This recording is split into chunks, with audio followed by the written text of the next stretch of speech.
Assalamualaikum warahmatullahi wabarakatuh. Kami dari kelompok 6, pelajaran mata kuliah algoritma pemrograman yang dibimbing oleh Ibu dosen Fitria Mardika MPD.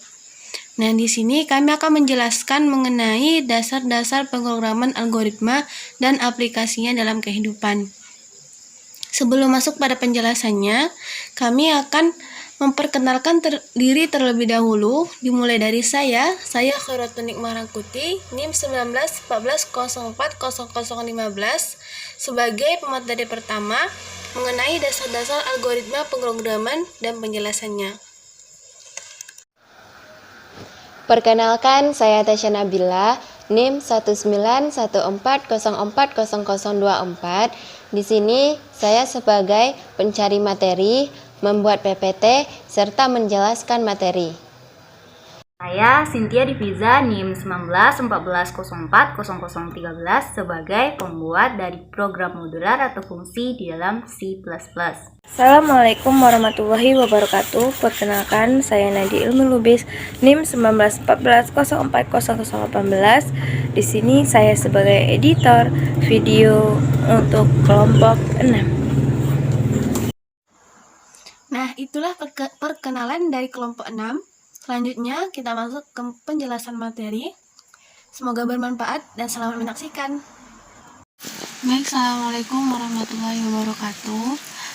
Di sini saya sebagai pemateri pertama, saya Khairotunik Marangkuti, akan menjelaskan mengenai dasar-dasar algoritma. Nah, sebelumnya kami dari kelompok 6 yang terdiri dari anggota saya Khairotunik Marangkuti, NIM 1914040015, rekan saya Nadia Ilmi Lubis, NIM 1914040018, dan rekan saya Cynthia Diviza, NIM 1914040013, dan terakhir rekan saya Tasya Nabila, yaitu NIM 1914040024. Algoritma diambil dari nama ilmuwan muslim yaitu Abu Ja'far Muhammad bin Musa al-Khawarizmi pada tahun 780-846 yang berasal dari Uzbekistan, yang banyak menghasilkan karya dalam bidang matematika, di samping karya-karya dalam bidang lainnya seperti geografi dan musik.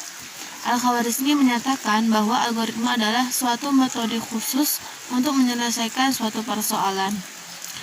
Menurut definisi algoritma yang lainnya, yaitu menurut Rinaldi Munir 2002, algoritma adalah urutan langkah-langkah logis penyelesaian masalah yang disusun secara sistematis.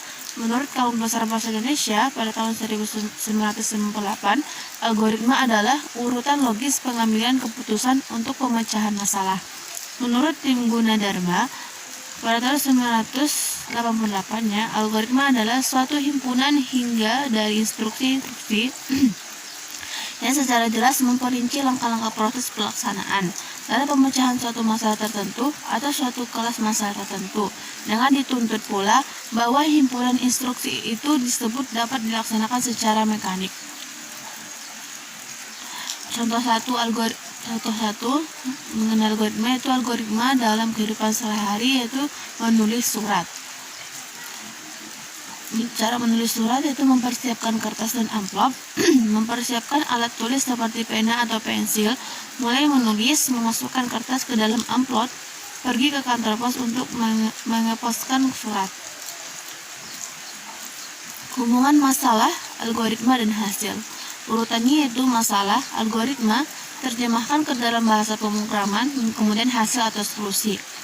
Proses dari masalah hingga menjadi suatu algoritma disebut tahap pemecahan masalah. Sedangkan dari algoritma hingga menjadi solusi atau hasil disebut tahap implementasi. Cara penulisan algoritma. Yang pertama, uraian deskriptif, yaitu menggunakan bahasa sehari-hari. Kedua, pseudo kode, yaitu kode yang mirip dengan kode pemrograman seperti Pascal, sama kodenya itu C gitu. Kemudian flowchart atau diagram alir, yaitu gambar atau diagram yang memperlihatkan urutan dan hubungan antara proses beserta pernyataan. Gambar ini dinyatakan secara simbol, dan tiap simbol menggambarkan proses tertentu, sedangkan antara proses digambarkan dengan garis berhubung. Nah, flowchart itu bagian-bagian yang mempunyai arus yang menggambarkan langkah-langkah penyelesaian. Flowchart merupakan salah satu cara penyajian, yaitu dengan diagram tadi kan. Kemudian, simbol-simbol yang digunakan dalam flowchart yaitu flow direction symbol atau simbol penghubung alur, processing symbol, simbol proses, input output symbol atau simbol input output. Nah, ini dia simbol-simbol flowchart. Begini simbolnya, ada yang bulat, ada yang segi panjang, ada yang jajar genjang, dan garis panjang menentukan arah aliran program, seperti yang katakan tadi penghubungnya gitu. Selanjutnya, pembuatan flowchart. Sebuah flowchart diawali dari satu titik start dan diakhiri dengan end. Hindari pengulangan proses yang tidak perlu dan logika yang berbelit sehingga jalannya proses menjadi singkat. Jalannya proses digambarkan di atas ke bawah, diberikan tanda panah untuk memperjelas. Jika flowchart terpotong yang dikenakan batasan tempat, maka gunakan simbol penghubung yang tepat. Ada 3 struktur algoritma. Di sini nanti saya akan memperlihatkan contoh flowchartnya. Yang pertama, yaitu struktur urut atau sequence structure. Terdiri dari pernyataan atau beberapa pernyataan yang tidak mempunyai perulangan atau keputusan di dalamnya. Contohnya yaitu algoritma untuk menghitung luas dan volume suatu balok.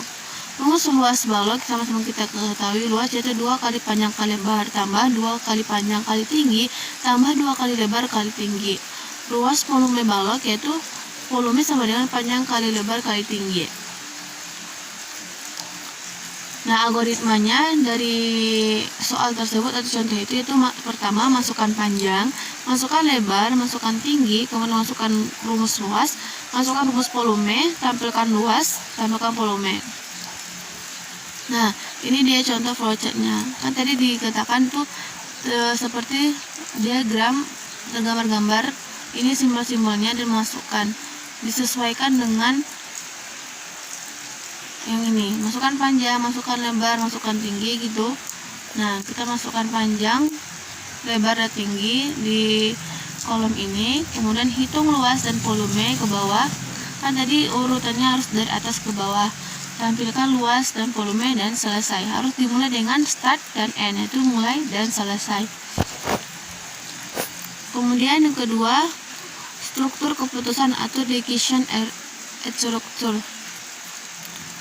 Struktur keputusan digunakan untuk memilih salah satu alternatif jawaban yang tepat dari pilihan yang ada. C++ menyediakan 2 perintah pengambilan keputusan yaitu if dan switch. Contohnya yaitu algoritma untuk menghitung total pembayaran dari pembelian seorang pelanggan toko dengan ketentuan apabila pembelian pelanggan tersebut sama dengan atau melebihi 100.000, maka pelanggan tersebut mendapatkan diskon 10%. Jika pelanggan tersebut hanya mendapatkan apanya di bawah 100.000, ya maksudnya, maka pelanggan tersebut hanya mendapatkan diskon 5%. Nah, algoritmanya yaitu pertama masukkan pembelian. Jika pembelian besar sama 100.000, diskon sama dengan 10% kali pembelian. Total pembayaran sama dengan pembelian dikurang diskon. Nah, begitu juga selanjutnya, jika pembelian kurang lagi 100.000, diskonnya cuma 5% nih kali pembelian. Total pembayarannya sama dengan pembelian dikurang diskon. Kemudian tampilkan pembelian, tampilkan diskon, tampilkan total pembayaran. Ini untuk algoritmanya. Dan untuk simbolnya, untuk flowchartnya seperti ini. Mulai masukkan pembelian besar sama 100.000. Nah, kalau besar sama, ya diskonnya sama dengan segini, 0,100. Dan kalau tidak, hanya 10%, kalau tidak hanya 5% dikurangi gitu. Kemudian data pembelian dikurang diskon, tampilkan pembelian, diskon, total pembayaran, semua selesai. Jangan lupa mulai dan selesainya. Nah, yang ketiga, struktur perulangan atau jumping structure. Struktur perulangan digunakan untuk melakukan suatu proses secara berulang-ulang jika suatu kondisi dipenuhi atau sebaliknya. Biasa dipergunakan untuk mengulang proses pemasukan data, pengulangan proses perhitungan, dan pengulangan proses penampilan hasil pengolahan data. Contohnya yaitu algoritma untuk menampilkan bilangan dari 10 sampai 1 cara menurun, yaitu 10, 9, 8, 7, 6, 5, 4, 3, 2, 1. Algoritmanya itu tentukan nilai, batas, dan penurunan nilai. Lakukan perulangan sampai batas terpenuhi, tampilkan bilangan. Nah, ini contoh flowchartnya. Dasar penyusunan algoritma, sejauh ini tidak ada standarisasi tentang bagaimana menyusun algoritma. Secara prinsip, setiap orang mempunyai kebebasan untuk menyusun suatu bentuk algoritma. Setiap orang dapat menggunakan kata-kata dalam bahasa manusia, prosedur kode, atau bahkan diagram alir untuk mewujudkan suatu algoritma. Setiap orang juga dapat menggunakan cara-caranya sendiri untuk menuliskan suatu cara-caranya sendiri untuk menuliskan suatu algoritma dengan memegang teguh konsisten. Namun demikian, ada beberapa hal yang perlu diperhatikan dalam menyusun suatu algoritma. Menurut Knut 1973 halaman 4 dan juga 1900 halaman 1 ada 5 ciri-ciri penting yang harus dimiliki sebuah algoritma, yaitu pertama, finiteness, yaitu menyatakan bahwa suatu algoritma harus berakhir untuk semua kondisi setelah memproses sejumlah langkah. Yang kedua, definiteness, yaitu menyatakan bahwa setiap langkah harus dinyatakan dengan jelas atau tidak rancu atau memiliki dua arti. Ketiga, masukan. Setiap algoritma dapat tidak memiliki masukan atau mempunyai satu atau beberapa masukan. Masukan merupakan suatu besaran yang diberikan di awal sebelum algoritma diproses. Keempat, keluaran. Setiap algoritma memiliki keluaran, entah hanya sebuah keluaran atau banyak keluaran. Keluaran merupakan besaran yang mempunyai kaitan atau hubungan dengan masukan. Kelima, efektivitas. Setiap algoritma diharapkan bersifat efektivitas dalam arti semua operasi yang dilaksanakan oleh algoritma harus sederhana dan dapat dikerjakan dalam waktu terbatas. Ciri-ciri algoritma yang baik itu pertama, memiliki logika perhitungan atau metode yang tepat dalam memecahkan masalah. Kedua, menghasilkan output yang tepat dan benar dalam waktu yang singkat. Ketiga, ditulis dengan bahasa yang standar secara sistematis dan rapi sehingga tidak menimbulkan arti ganda. Keempat, dituliskan dengan format yang mudah dipahami dan implementasi ke dalam bahasa pemrograman. Kelima, semua operasi yang dibutuhkan terdefinisi dengan jelas. Keenam, semua harus selalu berakhir setelah sejumlah langkah dilakukan. Baik, cukup sekian penjelasan dari mengenai dasar-dasar algoritma dari saya. Akan dilanjutkan lagi oleh rekan saya pada materi selanjutnya. Pemrograman modular. Pengertian pemrograman modular. Pemrograman modular merupakan metode pemakaian yang sangat mudah digunakan untuk bahasa C atau C++. Maksud dari pemrograman modular adalah membagi program ke dalam modul-modul yang lebih kecil dan saling berkaitan antara yang satu dengan yang lainnya, sehingga dapat menghindari penulisan teks program yang sama berkali-kali dan juga memudahkan dalam melakukan pelacakan kesalahan pada program yang kita buat. Poin-poin penting dalam pemrograman modular. Yang pertama, program bahasa C atau C++ dibagi menjadi beberapa bagian modul. Yang kedua, modul dalam bahasa C atau C++ diimplementasikan dengan suatu fungsi. Yang ketiga, fungsi tersebut dibentuk dengan mengelompokkan sejumlah perintah untuk menyelesaikan tugas tertentu. Yang keempat, modul diperlukan jika perintah tersebut sering digunakan di tempat lain dalam program. Yang kelima, modul sering disebut juga dengan subprogram. Yang keenam, modul biasanya saling berkaitan dengan fungsi main atau program utama. Yang ketujuh, kita bisa menggunakan variabel yang sama dengan modul yang berbeda. Keunggulan pemrograman modular: program lebih pendek, singkat, dan padat. Program menjadi lebih mudah dibaca dan dimengerti. Masalah yang kompleks dapat dijadikan masalah-masalah yang lebih sederhana. Masalah yang kompleks juga dapat dibagi menjadi modul-modul yang lebih sederhana. Mencari kesalahan relatif lebih mudah karena alur logika lebih jelas. Kesalahan juga dapat dilokasikan dalam satu modul. Modifikasi dapat dilakukan tanpa mengganggu program secara keseluruhan. Selanjutnya, gambaran umum modular. Program utama, subprogram 1, subprogram 2, subprogram 2A, subprogram 2B. Tipe subprogram. Instruksi yang bisa digunakan dalam pembuatan subprogram atau modul sering disebut prosedur atau function. Dalam program Pascal dikenal istilah prosedur dan function. Dalam Basic dikenal sub dan function. Sedangkan dalam C, Java, PHP, dan keturunan C lainnya dikenal hanya istilah function. Modular programming pada C atau C++, bahasa C atau C++ sangat mendukung modular programming. Sejak awal bahasa C atau C++ sudah membagi program-programnya menjadi modul-modul atau bagian-bagian. Modul pada bahasa C atau C++ dikenal dengan nama fungsi atau function. Bahasa C terdiri dari fungsi-fungsi, baik yang langsung dideklarasikan dalam program ataupun dipisah di dalam header file. Fungsi yang selalu ada pada program C atau C++ adalah fungsi main. Di dalam bahasa C, modul-modul yang berisi bagian program yang bersifat spesifik dapat dituangkan ke dalam satu fungsi. Fungsi atau function adalah suatu kumpulan instruksi, perintah, program yang dikelompokkan menjadi satu. Letaknya terpisah dari program yang menggunakan fungsi tersebut.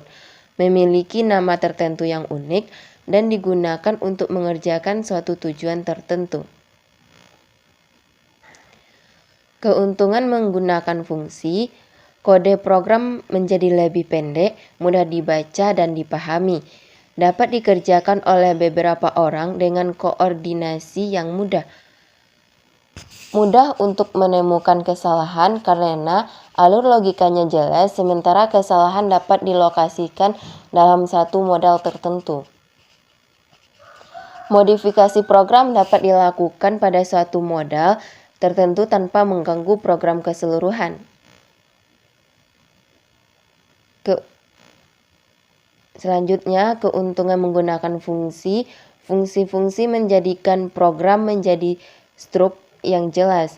Dengan memisahkan langkah-langkah detail, kesatuan atau lebih fungsi, maka fungsi utama akan menjadi lebih pendek, jelas, dan mudah dimengerti.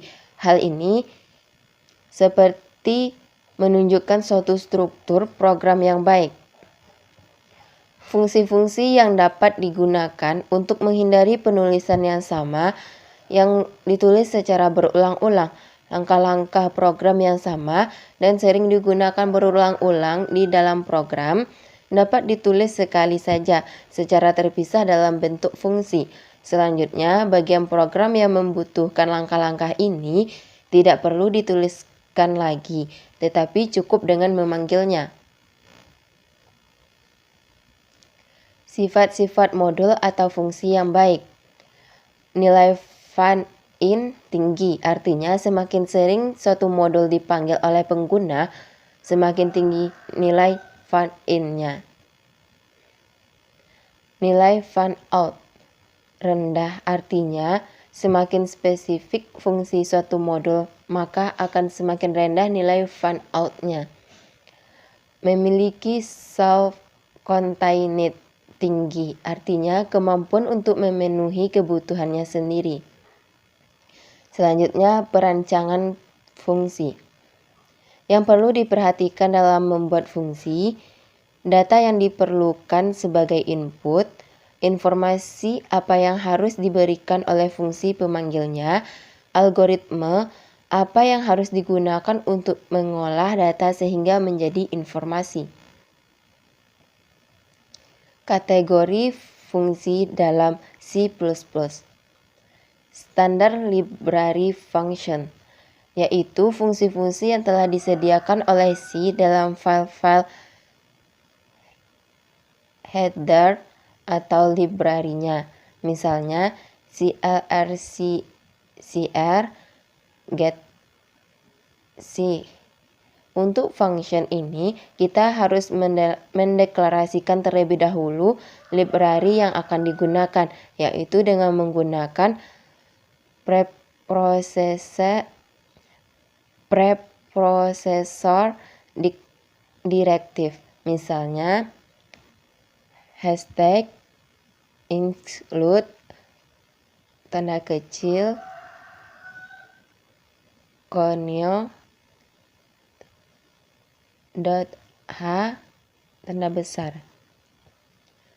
Programmer defined function adalah function yang dibuat oleh programmer sendiri. Function ini memiliki nama tertentu yang unik dalam program.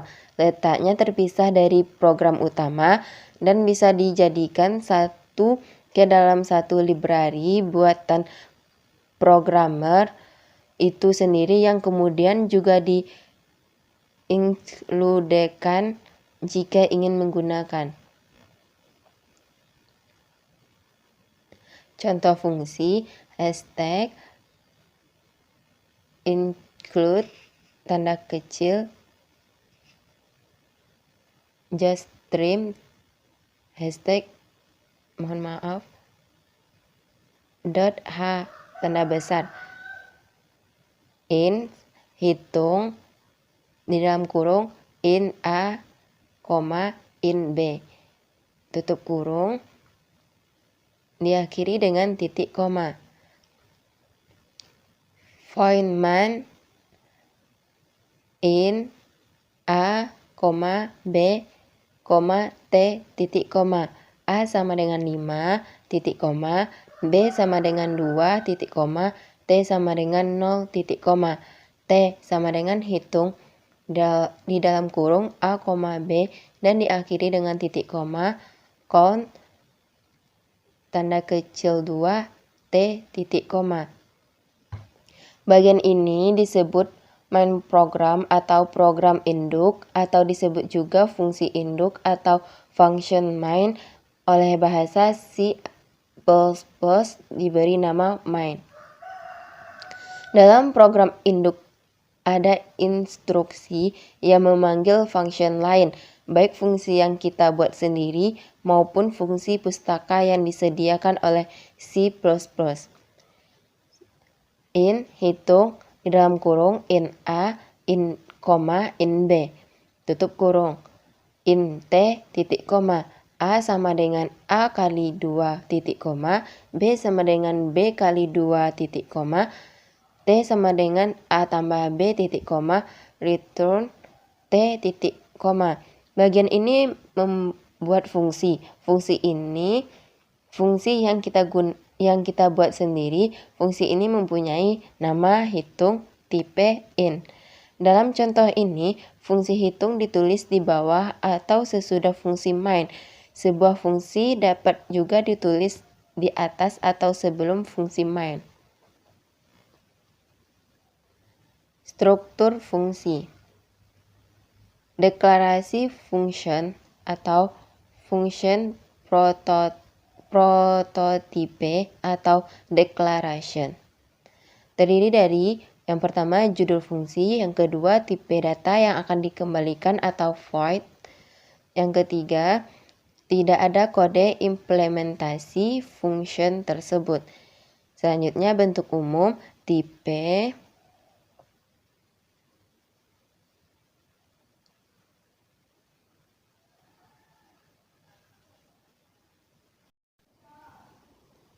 bentuk umum, tipe, garis bawah data, garis 3, void nama, garis bawah fungsi, dalam kurung, argumen 1, argumen 2, dan tutup kurung, dan diakhiri juga dengan titik koma.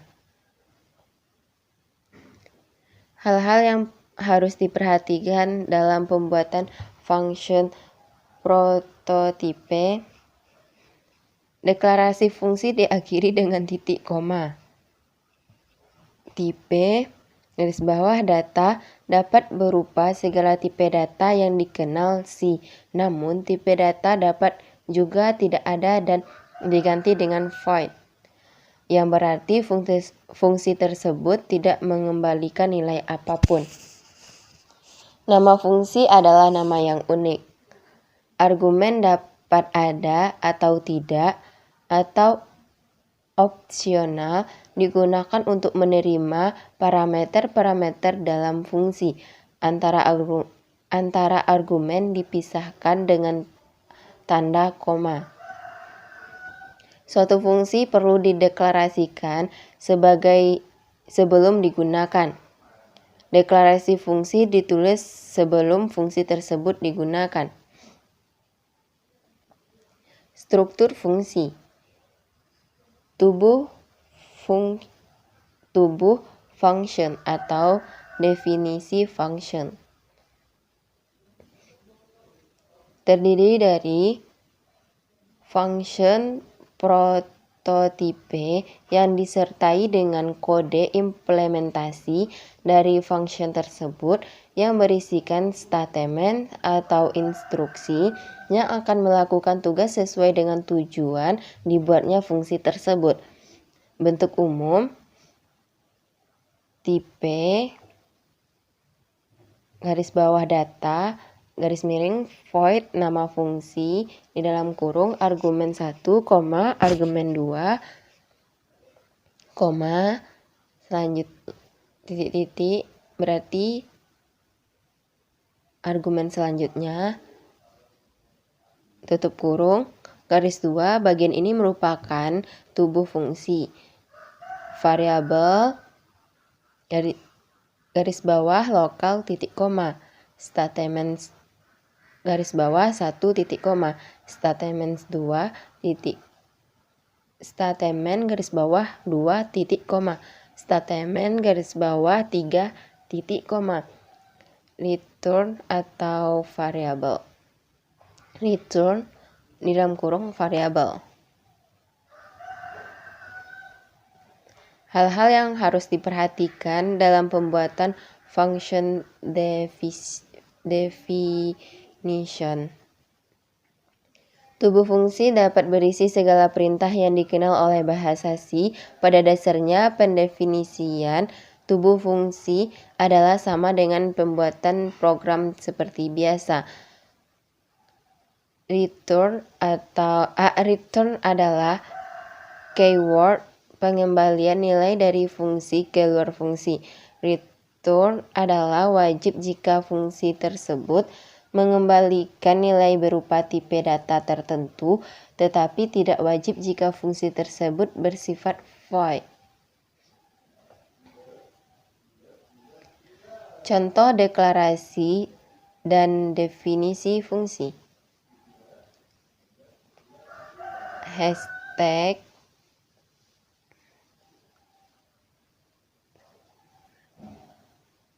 tanda pagar, include tanda kecil, juststream titik H tanda besar, void cetak titik koma, void main cetak titik koma.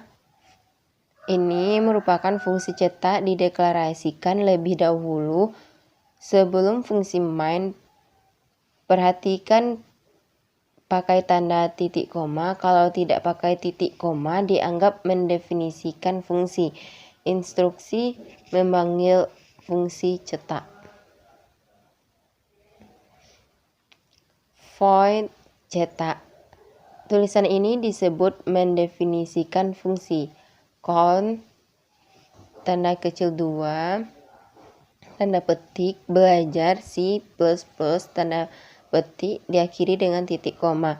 Fungsi ini fungsi yang dibuat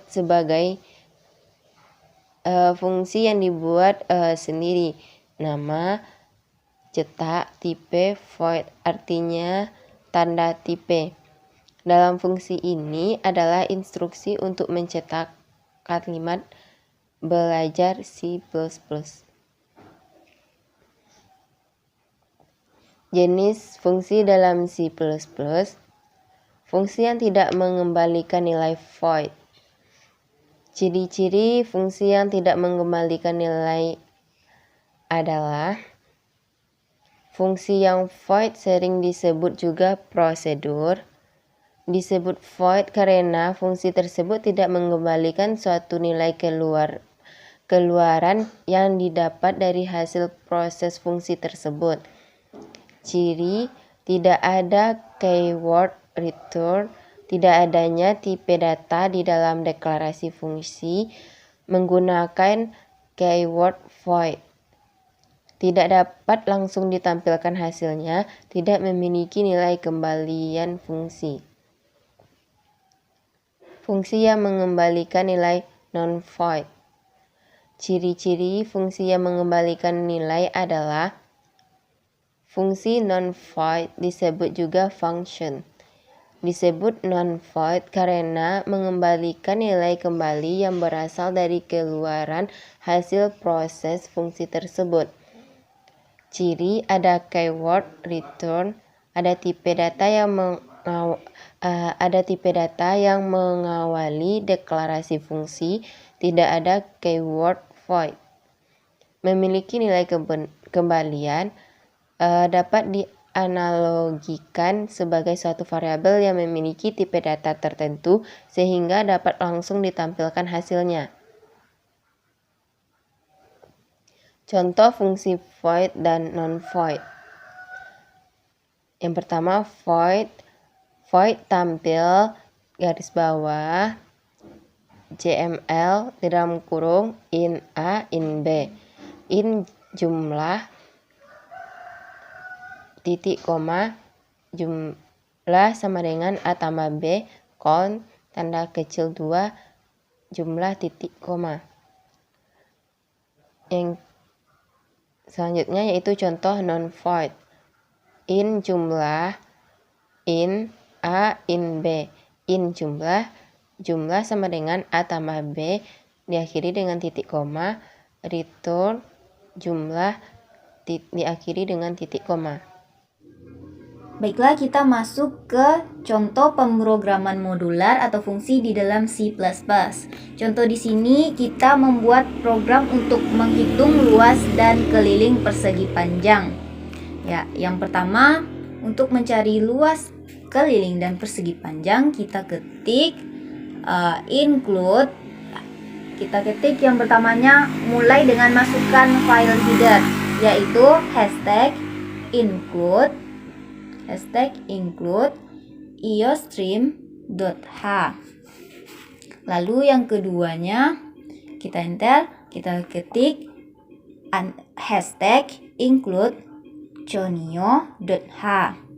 Lalu kita enter dan di bagiannya lagi enter yang di sini yaitu sebagai jarak. Lalu kita enter bagian ketiganya float. Float ini yaitu keluaran tipe, yaitu float luas. Float luas dalam kurung float P untuk panjang dan float L untuk lebar.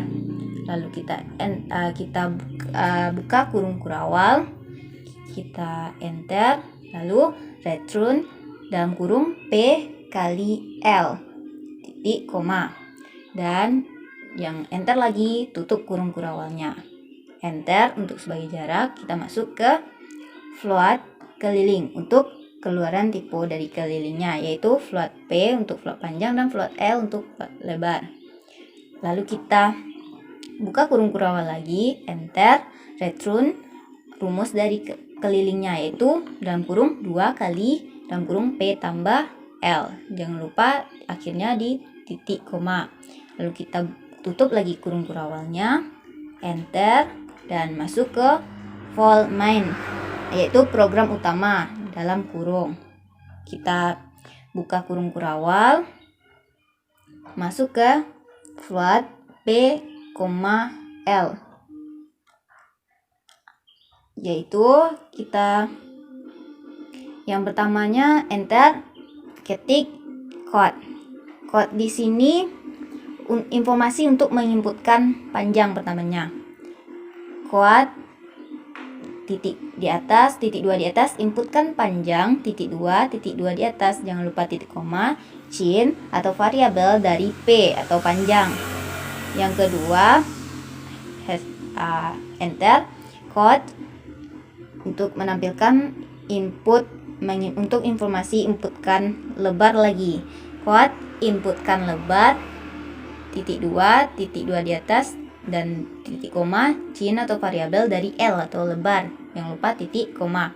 Yang bagian ketiganya, yang kita enter lagi, code.